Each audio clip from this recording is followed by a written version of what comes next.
40 millones de pesos. Esa es la cifra que un ayuntamiento del Estado de México iba a pagar para poder seguir funcionando. No para construir una obra pública, no para pagar nóminas, para que 3 personas, hospedadas tranquilamente en un hotel del centro histórico de Oaxaca, no cumplieran su amenaza.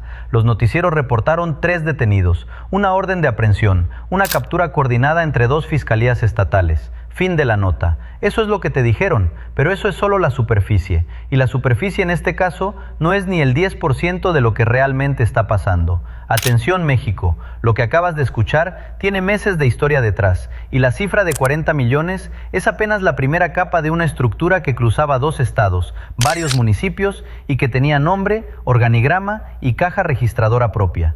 Pero hay algo que los noticieros no te van a contar. Lo que el equipo de Harfuch encontró cuando empezó a cavar, junto con la Fiscalía General del Estado de Oaxaca y la Fiscalía General de Justicia del Estado de México, no fue solo una banda hospedada en un hotel, fue una estructura, capa por capa, y cada capa es más grande que la anterior. Te voy a llevar a través de cada una. Lo que vas a escuchar tiene 4 capas. La primera es lo que todos saben. La segunda es lo que nadie reportó. La tercera es lo que conecta todo. Y la cuarta es la que las 2 fiscalías todavía están investigando. Harfuch no se detuvo en la detención y el equipo de investigación financiera bajo su coordinación tampoco. Lo que hicieron después es lo que separa este caso de cualquier otro arresto de extorsionadores que hayas escuchado este año. La primera capa empieza con un dato que nadie reportó. La detención no ocurrió en el Estado de México. Ocurrió a más de 700 kilómetros de distancia en un hotel del centro histórico de Oaxaca de Juárez. Y eso no fue casualidad. 3 personas, 2 hombres y una mujer, identificadas con las iniciales VMRM, CTR y KVRM, se hospedaban en un hotel a pocas calles del Zócalo oaxaqueño. No estaban de vacaciones, no estaban en un viaje de negocios, estaban escondidos y llevaban escondidos varias semanas. Oaxaca de Juárez al amanecer tiene un ritmo propio, calles empedradas, cafés que abren temprano, turistas que arrastran maletas hacia la zona del Zócalo. Es exactamente el tipo de paisaje urbano donde nadie pregunta nada, donde 3 huéspedes con identificaciones del Estado de México no levantan sospecha, donde una mujer y 2 hombres pueden pasar varios días sin que nadie los mire 2 veces. Esa fue la primera apuesta de la red, confundirse con el flujo turístico de la capital cultural más visitada del sur de México. Quiero que te detengas un momento en eso. 3 personas que exigían 40 millones de pesos a un ayuntamiento completo, capaces de moverse con armas, con violencia física, con una estructura logística que cubría kilómetros y kilómetros del Estado de México, eligieron como refugio un hotel de turismo en el centro histórico de una capital cultural. No una casa de seguridad en la sierra, no un rancho aislado, no un departamento blindado, un hotel. Detrás de turistas, mochileros, parejas en luna de miel y profesores en congreso. La idea era simple, casi elegante en su cinismo, ser invisibles a fuerza de ser visibles, y casi funcionó. Pero ese hotel no fue elegido al azar. Según fuentes cercanas a la investigación, el establecimiento aparece en registros de 3 reservaciones previas hechas a nombre de operadores vinculados a la misma red durante los últimos 5 meses.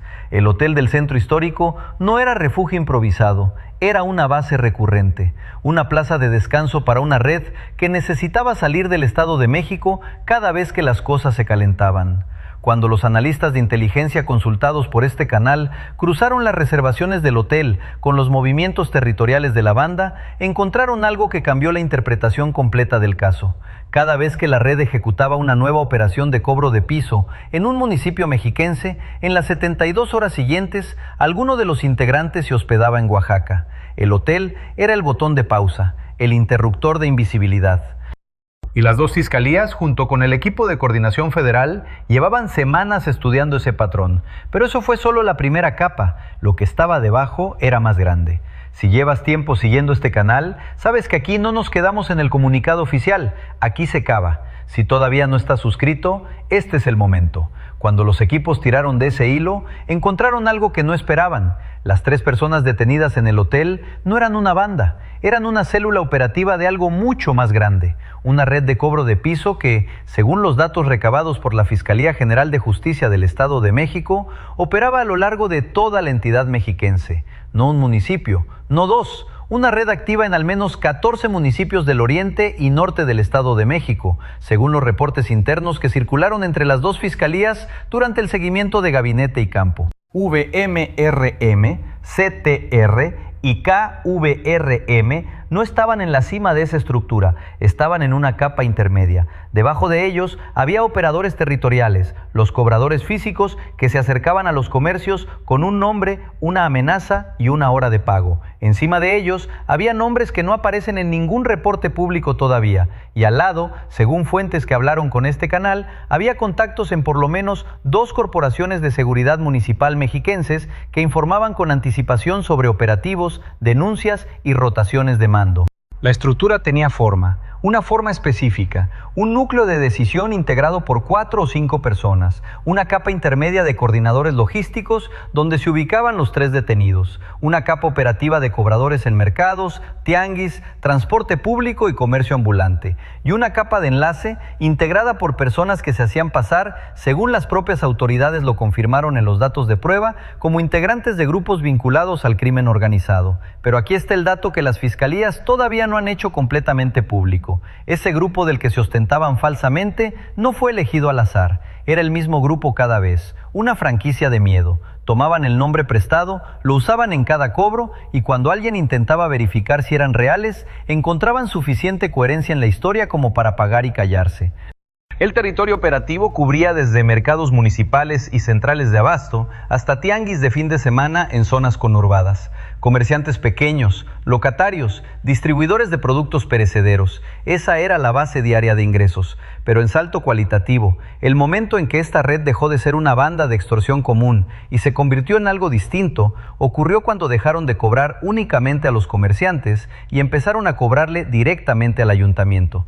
Detente un segundo aquí porque lo que sigue es peor. Cobrarle cuota a comerciantes, por brutal que sea, es un esquema horizontal. Significa presionar a miles de personas para extraer pequeñas cantidades repetidas. Cobrarle al ayuntamiento es un esquema vertical. Significa que la red entendió que extorsionar a la autoridad municipal directamente era más eficiente que extorsionar uno a 3,000 comerciantes. Significa que tenían información interna sobre los flujos presupuestales de ese municipio. Significa que sabían cuándo entraban las participaciones federales, qué montos manejaba la tesorería local y en qué momento podían exigir un pago de 40 millones sin que el sistema bancario se desmoronara y sin que el ayuntamiento pudiera negarse de inmediato. Ese nivel de información no se improvisa en una mesa de cantina. Ese nivel de información no se obtiene desde afuera.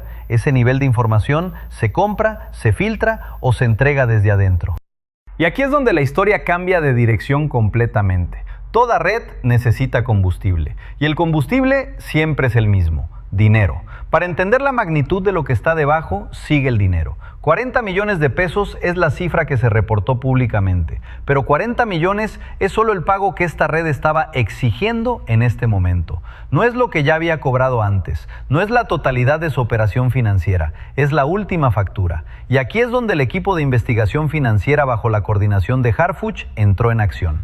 Ese equipo no trabaja como los detectives de televisión. No hay persecuciones, no hay confrontaciones dramáticas en callejones, no hay puertas derribadas. Su trabajo ocurre en salas sin ventanas, frente a pantallas con columnas de números, trazando el camino del dinero con la paciencia de un cirujano que opera sin prisa porque sabe exactamente dónde está el tumor. Cada transferencia, cada depósito, cada empresa fachada, cada nombre que aparece en un acta constitutiva.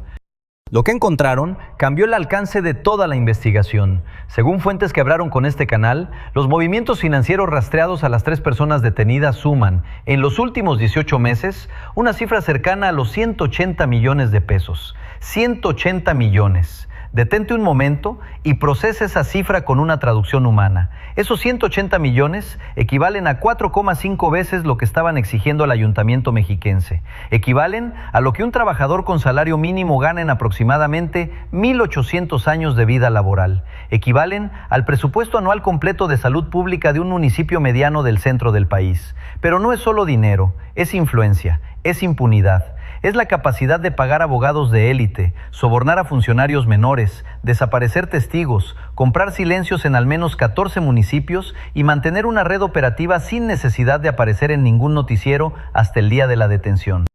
¿De dónde salieron esos 180 millones? La ruta es la que importa. Los pagos entraban por 3 canales distintos según los reportes que circularon entre la USS de Oaxaca y la Fiscalía Mexiquense. Primero, cuotas en efectivo recolectadas por los cobradores territoriales en mercados y tianguis. Esa parte iba directo a operaciones del día a día: gasolina, hospedaje, armas, comunicaciones. Segundo, transferencias a una constelación de cuentas de empresas fachada registradas en el Estado de México y en Puebla. Negocios de fachada que en papel se dedicaban al comercio de productos agrícolas, a la consultoría empresarial o a servicios de logística, pero que en la práctica nunca movieron 1 kilogramo de mercancía, nunca emitieron un dictamen de consultoría real, nunca operaron una ruta de transporte.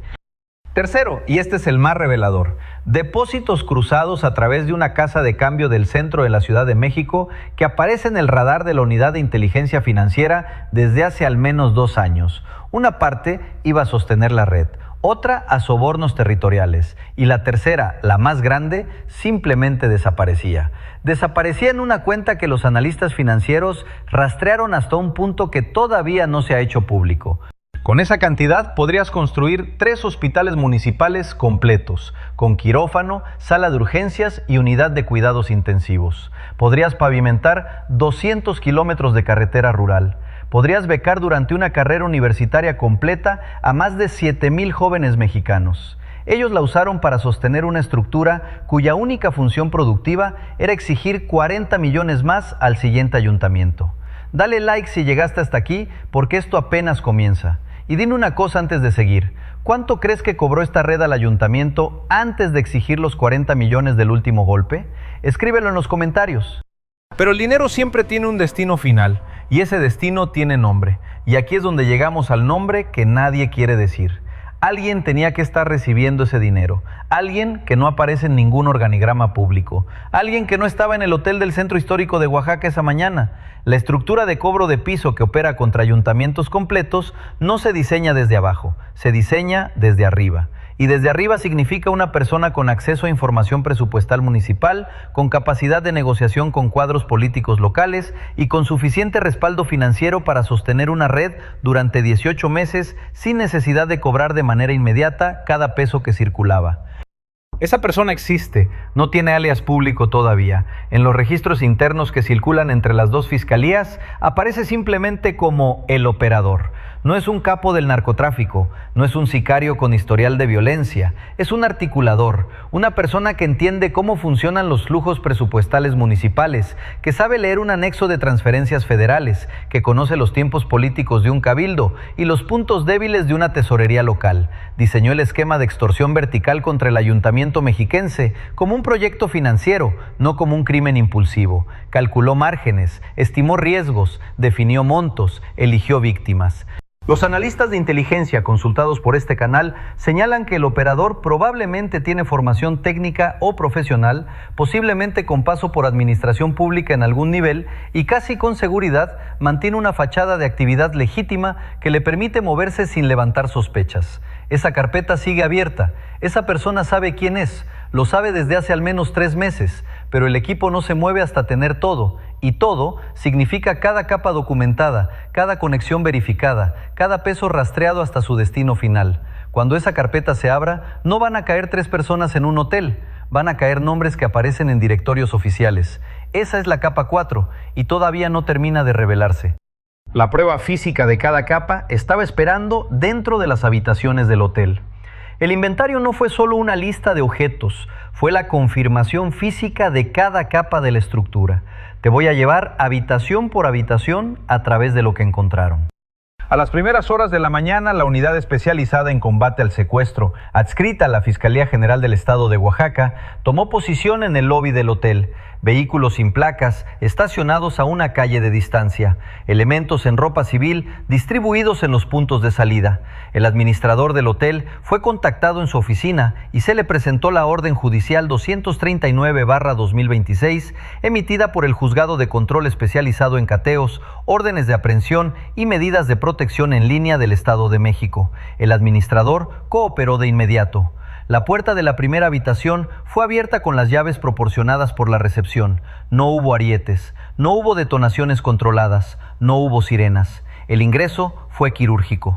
Lo primero que los peritos documentaron fueron 2 teléfonos celulares, uno de ellos con el cifrado activo, descansando sobre la mesa de noche junto a un cargador todavía conectado a la corriente. Esto confirma la capa 1, el patrón de coordinación remota entre Oaxaca y el Estado de México. Esos teléfonos no eran teléfonos personales, eran herramientas de operación.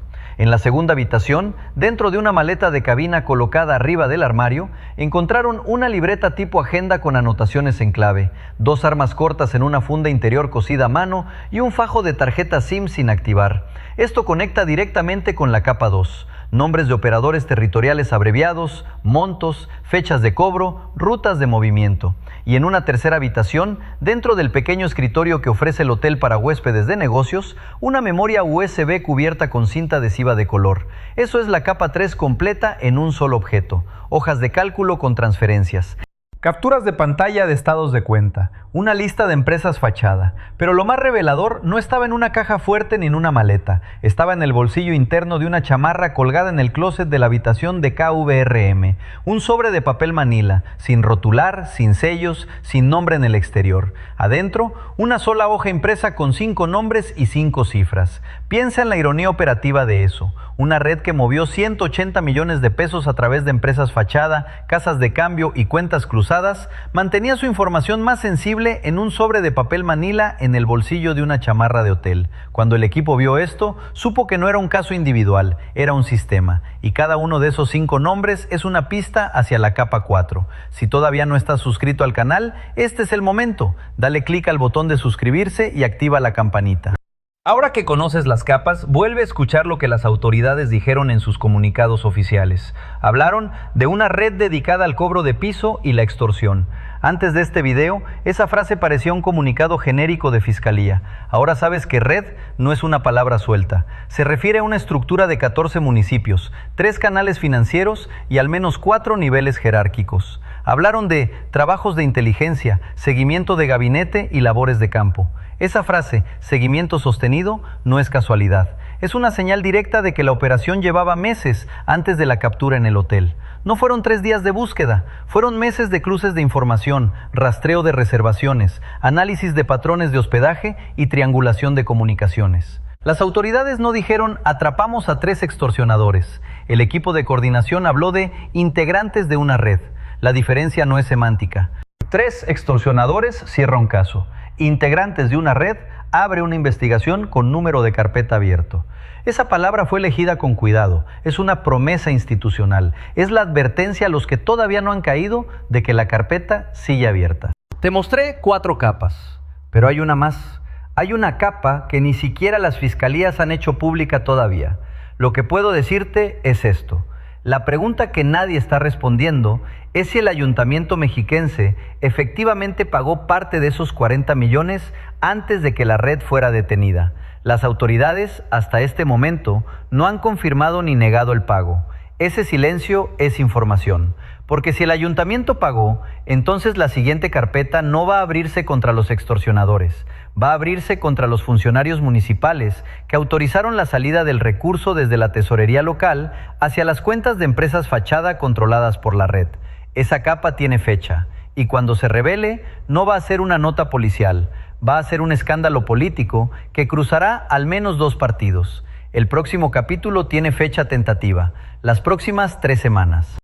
Cada capa que viste tiene un costo humano. La capa 1 costó el miedo de cientos de comerciantes en mercados y tianguis del Estado de México que pagaron cuotas semanales durante 18 meses. Pequeños locatarios que se levantaban a las 4 de la mañana y entregaban el primer ingreso del día a un cobrador antes de poder pagar la renta del local. La capa 2 costó el silencio de comunidades enteras que aprendieron a no denunciar, a mirar para otro lado, a aceptar la presencia de cobradores armados como parte del paisaje.